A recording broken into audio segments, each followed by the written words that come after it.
Welcome to We Make Children's Books, the podcast that takes us through the imaginative minds of children's book authors and artists.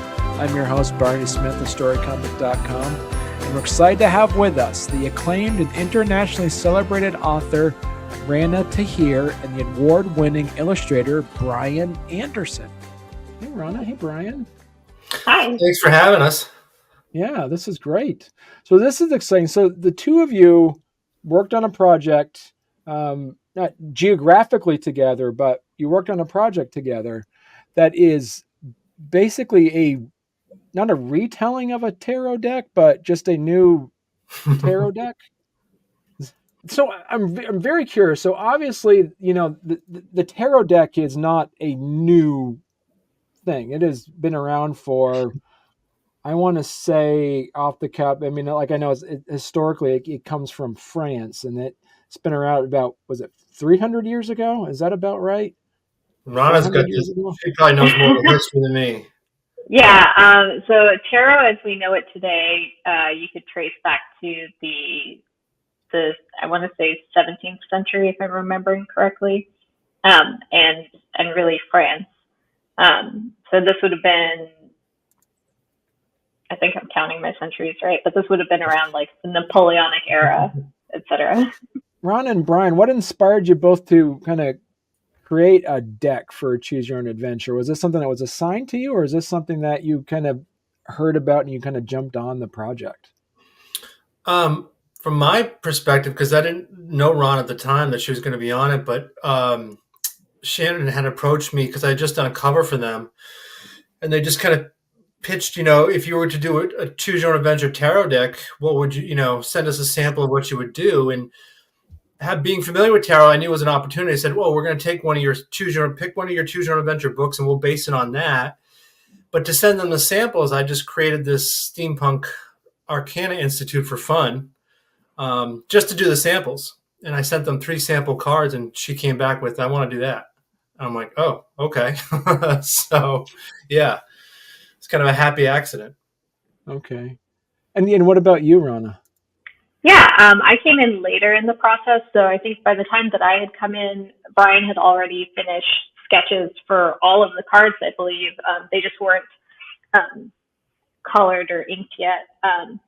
But yeah, Shannon just approached me. She said, I know you've read tarot.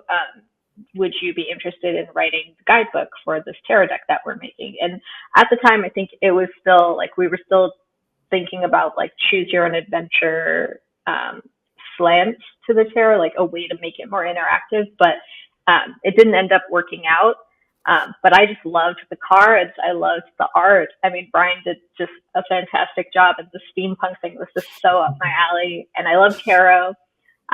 And when I was asked to write the guidebook, I thought this was also a great opportunity to write about magic in ways for beginners that I don't necessarily always see all the time. So Brian, correct me if I'm wrong, but you made some of the major and minor incarna as teens, correct? Yeah, I mean, that was exciting to me because, I've been around tarot. I've been a magician since 2nd grade, and I started using tarot in my performances in college. And I had never been around it before, and it was amazing because even though I performed as a mentalist in college, even though you had tricks to what you were doing, you could just do a tarot reading. You could just use it on its own, and I was blown away by it. But I think the cool thing about the Choose Your Own Adventure, I never looked at it this way. Like Rana said, it came into popularity as a game in the 16th, 17th century, especially Victorian London. It was huge, but so it was appealing to kids way back then, and that was kind of lost for a very long time.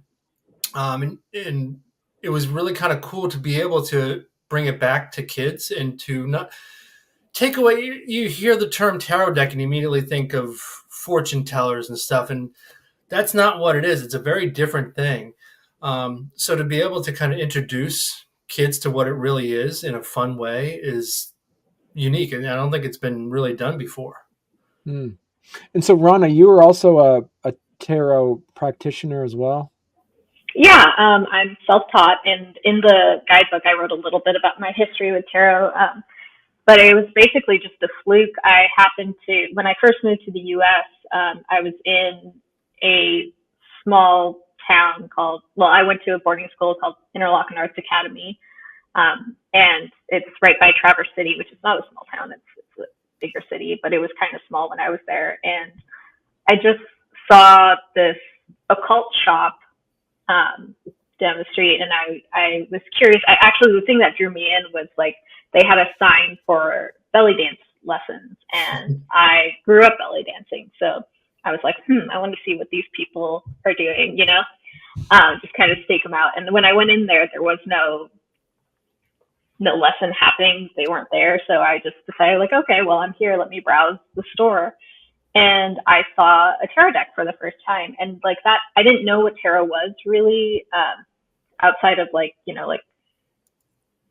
exposure in like cartoons or something growing up. Like I knew of tarot, but I didn't really know about it. And this deck of cards was just calling to me. And so I was like, whatever, I'll buy it. Sure. Why not? I just feel very drawn to it. And then I started practicing from there and teaching myself with the little guidebook that was in there. I still have that guidebook. And like the case, it was a cardboard case, and like it's completely fallen apart, but I can't throw it out. So I have like the cards, the little book that's like all crumpled up now, and the broken down box in this little case now on my altar at home. But yeah, that was the beginning. Because if you look at this, the Choose Your Own Adventure logo is on the tarot card deck. It's on the guidebook. What does a choice-driven narrative have in common with a tarot deck? I think a lot. Rana can probably speak to this too, but it's a lot because there's a lot of profound wisdom in a tarot deck, and so it's not foreseeing your future. It literally is a pathway. So you're using the cards to explore different ways to move forward in life, really. So it's not telling you. It's not like reading tea leaves or anything like that, where you're telling the future, but you can actually find good, solid time, tested wisdom on how to kind of move forward. And it's also almost like a guided meditation in a way to get you thinking about things. I think that's one of the things I really like about tarot. So even if you're not familiar with how do you meditate, if you have a tarot deck, it's pretty much the same thing. It's just going to give you a really kind of cool way to explore ideas in your own head. So it's literally the first choose your own adventure. When you're drawing the cards, you're actually, choosing your way forward. And I think that's a cool thing. You can explore that in the story too. I think that's what I tried to do with the characters and stuff, is show you're on a journey from the beginning to the end. It's almost like Choose Your Own Adventure books were based on the tarot originally. Right. Well, and then what was the name of the? I'm trying to remember the traditional artist. Was it Rider Waite? Yeah, Mm-hmm. Yeah, that's the most Right. And so how did you balance kind of like that traditional Rider Waite imagery how did you balance honoring the classic tarot symbols while introducing your new steampunk inspired visual identity? The big thing was like the story. In essence, the story is the Arcana Institute is a steampunk academy where they use science, steampunky science, to help students explore the more spiritual side and seeking wisdom. That's the whole purpose of it. So you're using technology to kind of bridge that gap. From there was then looking at because we want to use this to introduce it to kids. We don't want to lose a lot of the symbolism in the deck that you use to read the cards. So as I went through and designed each kind of idea for the character, they have their own story and all that. But what I made sure was to get those symbols into each card so that when kids are learning and they're looking at the guidebook that Rana did, they'll find those symbols. They can, it makes it much easier because you can buy tarot that are just, they kind of you can do away with all the symbolism and all that and just have fun with the imagery, which is great if you're experienced. But if you're new, those symbols really help guide you. you don't know the tarot, so you look for this symbol means that, this symbol means this. So they're there in the images, and that helps you along the way as you're learning to use the tarot deck. Do you have a favorite image that you made that you're particularly proud of? The King of Cups is one of my favorites, just because it's one that story-wise, that's one story that I would love to just expand into actual, book. That's one of the, just that symbol, him on that balloon chair and stuff like that. That and probably the Three of Wands was my other favorite. Okay. Rana, how did your background in poetry kind of influence your tone and approach to writing the guidebook? It's interesting because I find tarot came into my life around the same time that I was really exploring poetry. I share the story just because I think it's something some people can relate to. I hated poetry growing up. I was just not into it at all. And then I just had some really good teachers, and eventually, now my master's degree is in poetry, right? Complete 180. But the thing that drew me to poetry and the way I feel it fits with tarot is just, poetry is language being more so than prose or anything else. It's language being crafted very intentionally. And so with that, there's a lot of metaphor and symbolism. And that's tarot, right? Tarot is just, you engage with the artwork like you would engage with a poem. How does this symbol make me feel? What does it remind me of? How are the colors striking me? There's so many ways to interpret tarot cards that are intuitive in the same way that poetry can be intuitive. So you kind of had to write the guidebook for beginners, but also you want it to be accessible for those that have a stronger understanding of what the tarot deck is. How did you kind of balance that? I think that the balance came in some of the content in the guidebook. So, So obviously the descriptions and stuff, I think a more seasoned tarot reader, they might find it interesting, but they may not need the descriptions, right? They can just go straight to the cards, and they have that background. So the places where I thought to make it a little more interesting for people who are already familiar with tarot was to talk about sort of the stuff surrounding it, right? So we have just culturally, right, there's a certain way that tarot is looked at. There's a certain way that magic is looked at. And so, I really wanted this to be a book for everyone. So part of it is, I mentioned that, some people do use tarot for divination or for magic, but like Brian said, you can also just use it for meditation. It's a great tool.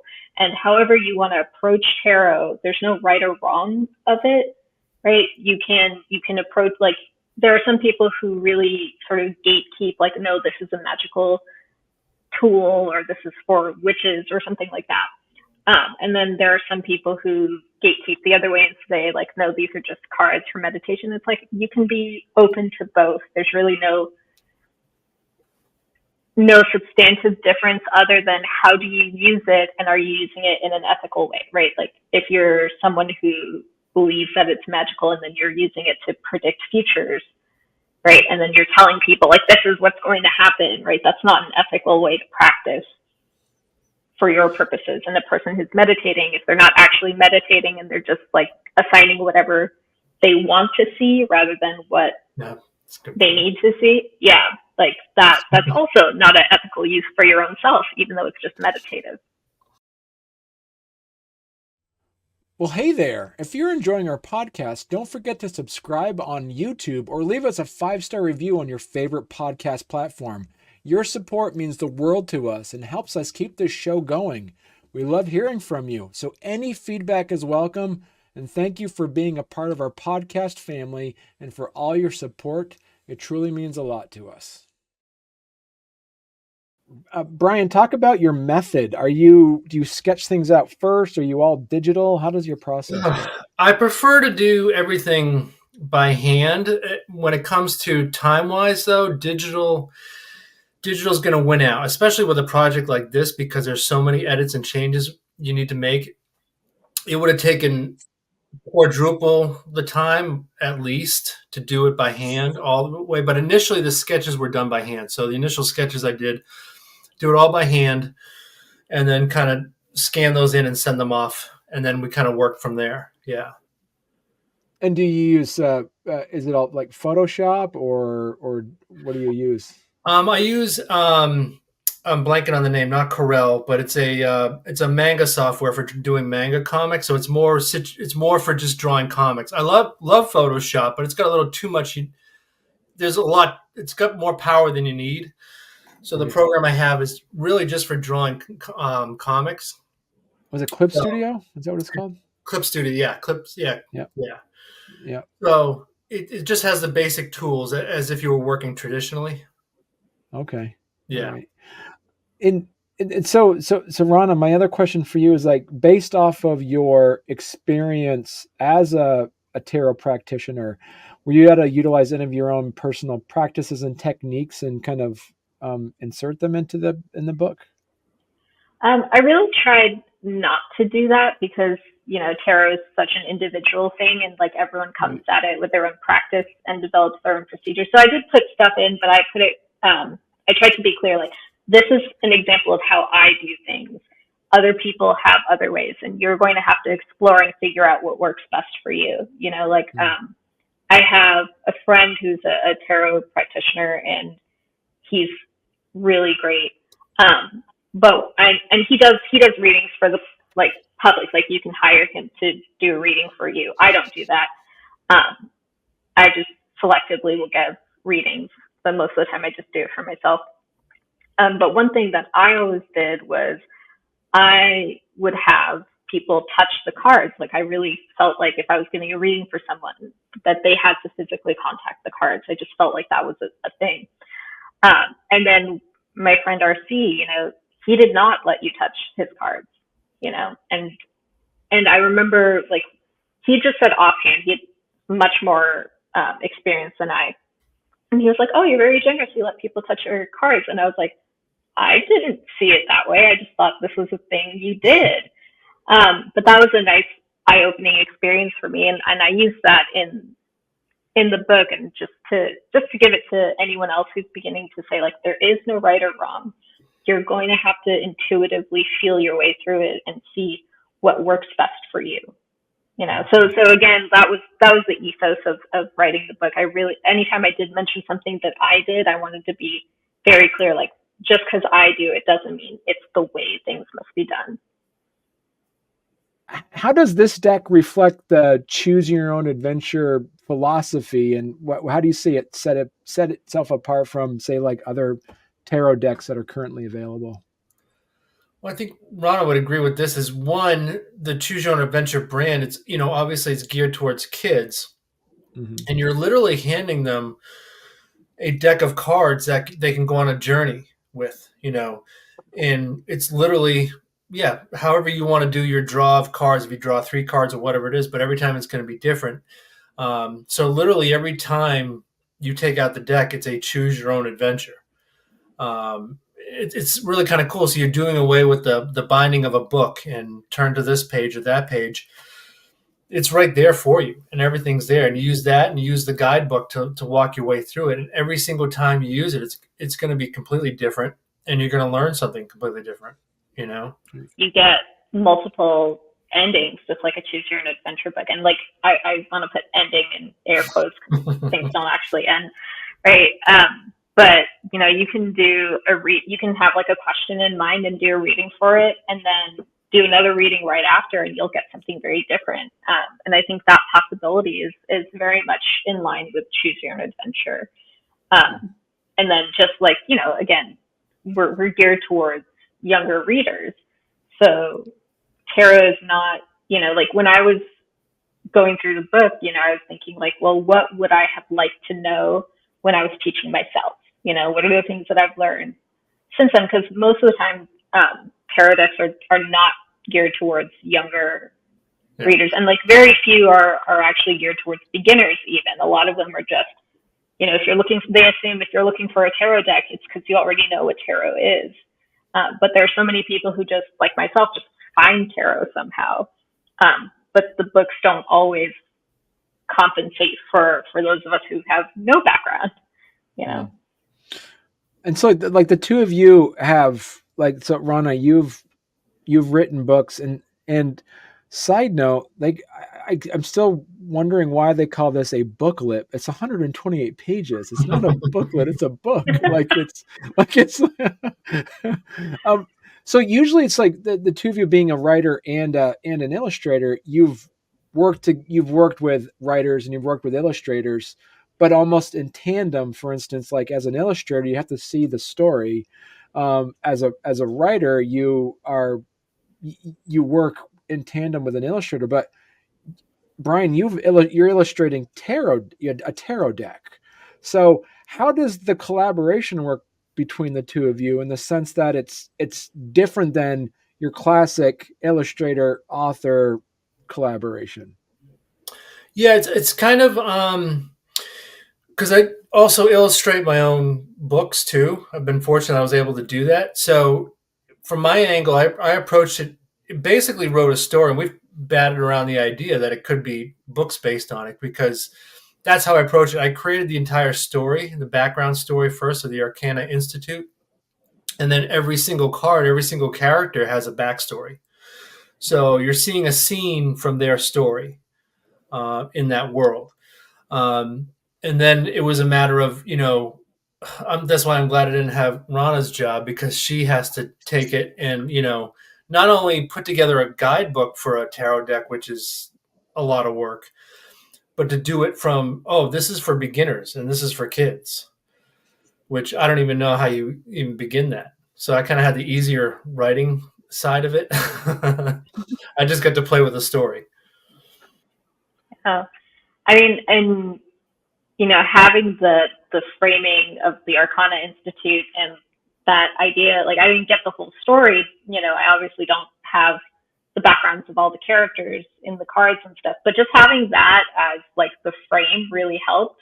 I think it also helped me just tap into, I was a middle school teacher. So, like I could tap back into that part of myself as I was writing and think about like, okay, this is a school. What are the things that, if I were a teacher teaching this to my seventh graders, how would I approach it? And, then I was like, well, I'd start with story. I'd start with like why this thing means something to me or how I came to it, and get some buy-in that way, and that's what I did with my students. Like whenever I was planning a unit or something, the first thing was like, okay, how do I get buy-in? How do I get my students excited about this? And so that helped a lot. And then just the cards, like writing the cards was so fun, just because the art was like, you asked earlier favorite cards. My favorite card was the sun card. Like I love that card so much, and just having that and then using that as a frame, right? When I was writing, like, telling whoever the reader is, right? Look at the cards, spend time with them. Look at what colors jump out at you. Look at what symbols jump out at you, right? And having that framing also made it more fun. And I think that's really the difference between what makes a tarot guidebook and a tarot deck for beginners versus experts, right? Because you're walking them through the each step of how to interpret a card or how to get familiar with a card. And so Brian, you, based off of your experience as being an illustrator for this particular project, what have you learned about yourself from doing this? A lot of it was, it's every project. I don't have a set style. I use a different style for every project, which can be good and bad when you're an illustrator. Most places, when they're hiring, they want someone with one unique style. That's what they're buying. That's what they're hiring. But it was daunting, because now I was creating a whole new style for this particular deck. And I was trying to force a style upon it at the beginning that wasn't quite right. So there was a lot of back and forth to try to figure out how do we make this work, and then a lot of that just came down to relying on choose your own adventure. What is it about? Looking back at the old books, and trying to bring that fun out, because I love tarot. I mean, I could fill bookcases full of tarot decks. You're always going to see one you want. There's a Haunted Mansion one the other day that I wanted. I'm like, I don't need another deck, but so you can't get lost in, I could do anything. It could be, you have to then sit down and who are we trying to reach here? Who's the ideal reader? Who's, just like when you're writing a book, picture one person in your mind and then build around that. So that's why I tried to, initially I was doing kind of a washed out kind of watercolor painterly style, but then I just went towards more of my comic book background and doing more of a vibrant, bright, really kind of make it alive, more electric, so looking back at the old Choose Your Own Adventure covers, taking that style kind of, and then just making the colors super, super bright. And what about you, Rana? What have you learned about yourself as an author from putting together this guidebook? Yeah, I think what I learned, it's funny. It's like, because part of my writing was just sort of the how to get into tarot and stuff. I was relying a lot on like my own history with tarot, and I came out of it with a lot of reflections. I think even on the page, it might be apparent to a reader to see where my reflections are coming in as I'm thinking about these things. And I realized like I had sort of dropped my tarot practice for a while. I just got really busy with life and like all these other things. And then doing this book really brought me back into that practice. And I was like, oh yeah, I actually need this for myself. Like, why did I ever stop? What? Hello, So that was the big thing. And I've been, since writing it, I've been being more intentional about my use of tarot and just using that as a grounding mechanism. I think especially now, like a lot of us probably feel like we need a lot of grounding, So it was good to have that back. And I think that was the biggest thing, was like, I should not have let it go. And this was just by coincidence, or kismet or something like that. This just happened, that I got this opportunity to engage again. And so this is the first project that the two of you worked together on, correct? Yeah. And so you guys are going to be working together on a new project? Not that we know of. I mean, I'm hoping maybe we expand on this tarot deck. So hopefully. Yeah. I mean, I'd love to work with Brian again. I'm a huge fan of your art. Like, even not just the Choose Your Own Adventure, but also like if you go on Brian's socials, it's just so great. Thank you. Yeah, it'd be exciting, because when Shannon first, we played around with the idea of expanding the books, and then Rana came on and wrote that guidebook. I'm like, ooh, yeah, we could really, we kind of have a really good team here. So yeah, if things go well with the deck and they want to expand it into a whole world, I think, we'd both be on board. Yeah. I don't know if you guys had like some sort of like surprise exclusive that you wanted. Oh, that'd be cool. Yeah. Like that. That would be amazing. So if people want to learn more about you, Brian, where's the best place they could go to? You can go to brianandersonwriter.com, which is the same as dogeatdoug.com, theconjurers.com. They all go to the same site. And then I'm Dog Eat Doug Comics on Instagram. That's where I post most of my stuff. Okay. And what about you, Rana? If people want to learn more about you and your work, where's the best place they could go to? They can go to my website. It's Rana-Tahir, so RANA-PAHIR.com. I'm on socials. I'm very political, so just be warned if you want to check my socials. That's all I'll say about that. Perfect. Well, thank you so much, you two. And listen, when you got a new project, come back on. This has been fantastic. Absolutely. Yeah. Thank you for having us. Yeah, this is great. Thank you so much.